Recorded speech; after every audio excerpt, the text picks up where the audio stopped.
नमस्कार। आप सुन रहे हैं आरजे वीएफएम और मैं हूं आप साथ आरजे राहुल।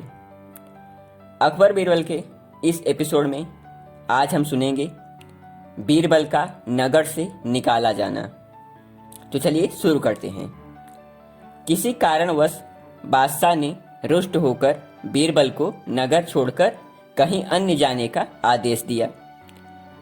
आदेश पाकर बीरबल किसी दूर के गांव में भेष बदलकर जीवन व्यतीत करने लगे। ईश्वर की कृपा से उन्हें कहीं कष्ट नहीं होता था। बीरबल स्वाभिमानी पुरुष थे। बादशाह के बिना बुलाए कैसे आते। एक दिन बादशाह को उनकी याद आई तो मिलने के लिए बादशाह उतावले हो उठे, लेकिन किसी को उनका पता ठिकाना भी तो मालूम न था। हर जगह पता लगाने वाले दौड़ाए गए, लेकिन कुछ पता न चला। बादशाह को इस मौके पर एक उपाय सूझा।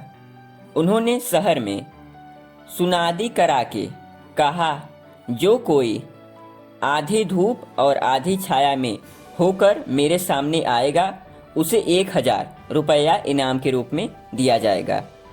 इसकी खबर सारे शहर तथा गांव में फैल गई।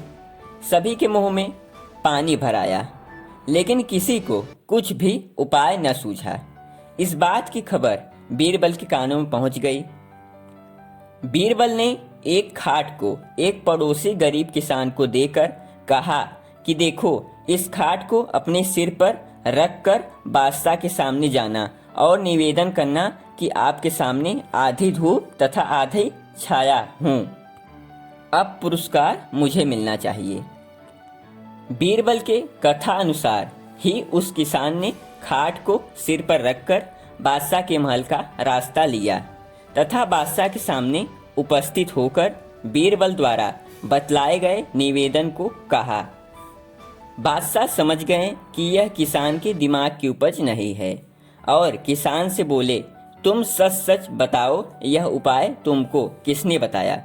किसान ने सारा हाल सच सच वर्णन कर दिया कि एक बीरबल नामी ब्राह्मण ने, जो कुछ दिनों से हमारे गांव में आकर रहता है, मुझे ऐसा करने की अनुमति दी है। बादशाह उस गरीब किसान पर बीरबल का पता लग जाने से बहुत खुश हुए। कर्मचारी भी उसके साथ गए, जो बीरबल को आदरपूर्वक नगर में लाए। इस तरह अपनी चतुराई से बीरबल बादशाह का मनोरंजन करते थे। आज के लिए इतना ही। आप कमेंट में ज़रूर बताना कि आपको कहानी कैसी लगी। अगले एपिसोड मिलेंगे, तब तक के लिए जय हिंद, जय भारत, नमस्कार।